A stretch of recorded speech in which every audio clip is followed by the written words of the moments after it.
आजमाइश की करते ही जमाना इस शीशा के दिल के पत्थर से। आजमाइश की करते ही जमाना इस शीशा के दिल के पत्थर से। ये दिल तो एगो छोट बात से टूट के बिखर जाए छे, एगो छोट बात से टूट के बिखर जाए छे।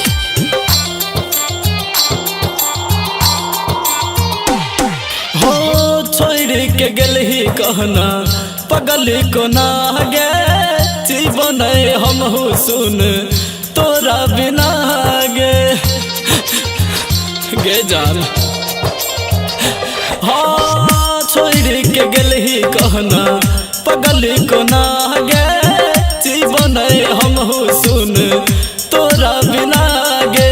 जब सा जान छोड़ के हमरा गेल छिगी, जब सा जान छोड़ के हमरा गेल छिगी मालूम, हाँ मालूम नहीं रहे जे तू बदल जभी, मालूम नहीं रहे जे तू बदल जभी।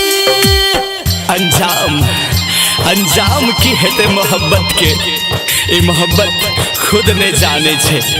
अंजाम की हेते मोहब्बत के ये मोहब्बत खुद ने जाने छे।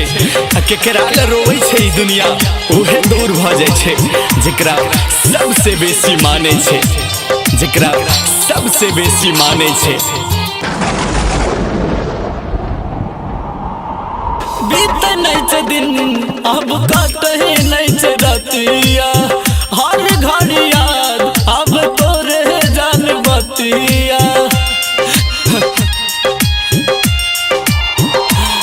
तू वादा नहीं निभलही गे हमरा तू छोड़ के गलही गे, छोटे बात खातिर किया मचल गली, छोटे बात खातिर किया मचल गली मालूम, हाँ मालूम नहीं रही जे तू बदल जभी, मालूम नहीं रही जे तू बदल जभी।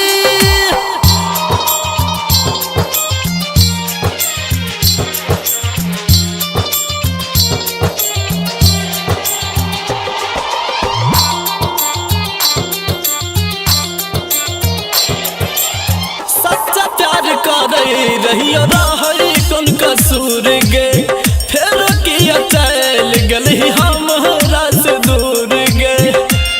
बता ना कोना चल गली, अखिलेश के छोड़ के गहला गे, रोहित के घर बसे लगे।